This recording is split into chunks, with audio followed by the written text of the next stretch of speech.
su programa History Live. El día de hoy presentaremos el caso del Bogotazo, un suceso de violencia que mató a más de 3.000 personas en Colombia por la muerte de un político llamado Jorge Eliezer Gaitán. Ocurrió el 9 de abril de 1948 en la carrera séptima de Bogotá. En el día de hoy, para describir mejor el tema del Bogotazo, vamos a entrevistar a una persona que estuvo en el suceso en el que matan a Jorge Eliezer Gaitán. Muy buenos días. Buenos días. Cuéntenos, ¿cómo fue la muerte de Jorge Eliezer Gaitán? Jorge Eliezer Gaitán murió un viernes, el cual era hora de almuerzo. Estaba con el señor Mendoza en el edificio Agustín Nieto. En el momento que los dos atravesaron las puertas, el señor Mendoza se había percatado que una persona le estaba apuntando directamente a Jorge Eliezer Gaitán y en ese momento se ponió miedo.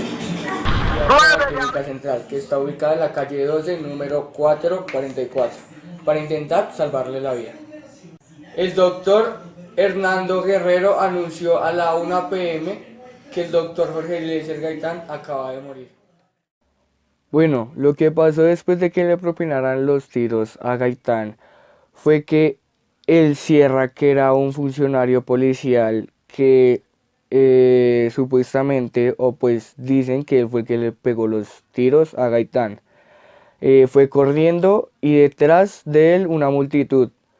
Para él protegerse se metió a una droguería, pero desafortunadamente para él toda la multitud penetró la droguería y pues lo golpearon hasta matarlo. Después de ese mismo día hubieron saqueos, incendios y muchas más cosas o catástrofes, y esto fue citado en el centro de Bogotá.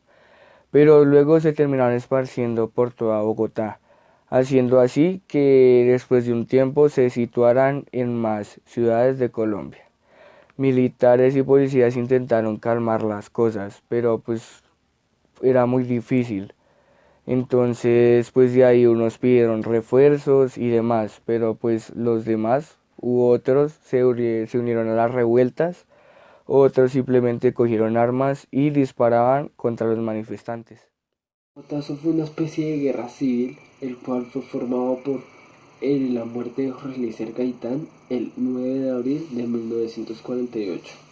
Esto formó disturbios, saqueos, destrucción y hasta provocó muertes. Aproximadamente hubo unas 3.000 muertes. Este no solo estuvo en Bogotá, sino que se expandió por toda Colombia, llegando hasta el Atlántico.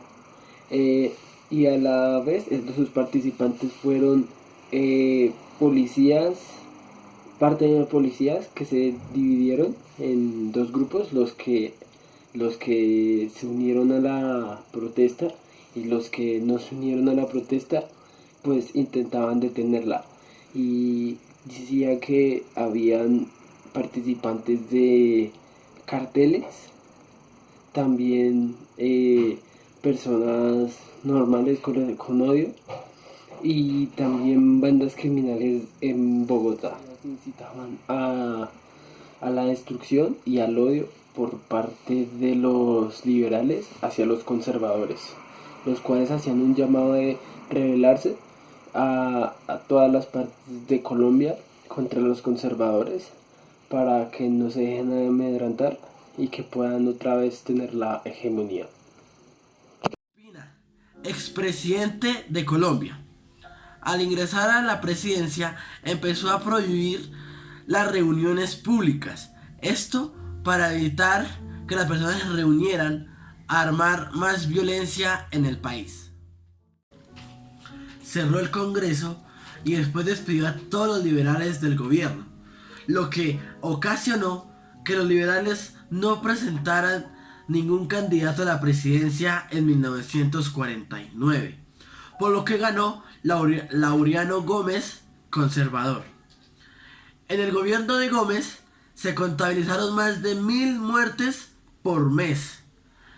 Tomó 5 años controlar la violencia, que dejó más de 20.000 muertes y mucho miedo en los que se quedaban en Bogotá.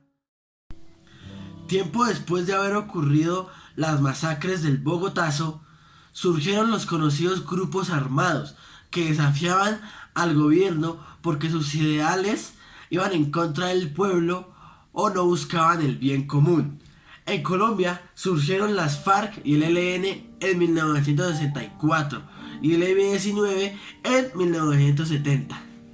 Por un joven de 20 años llamado Juan Rodasierra, quien a la postre fue linchado por los seguidores de Gaitán, que eran en su mayoría de la clase obrera.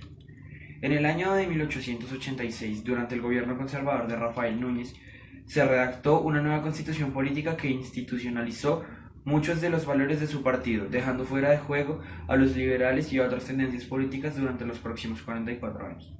Esto ocasionó que el ánimo de guerra aumentara, ya que se vivían dos tipos de exclusión. La primera, que era la exclusión de las masas, y la segunda, la exclusión de la oposición política. Jorge Eliezer Gaitán, a finales de 1940, cuestionó esta exclusión y promovió la reforma agraria y la inclusión social, por lo que las masas vieron en él un defensor. Se convirtió en un líder populista dentro del Partido Liberal, que abogaba porque el gobierno del conservador Mariano Ospina Pérez aprobara políticas socialmente liberales en su demanda.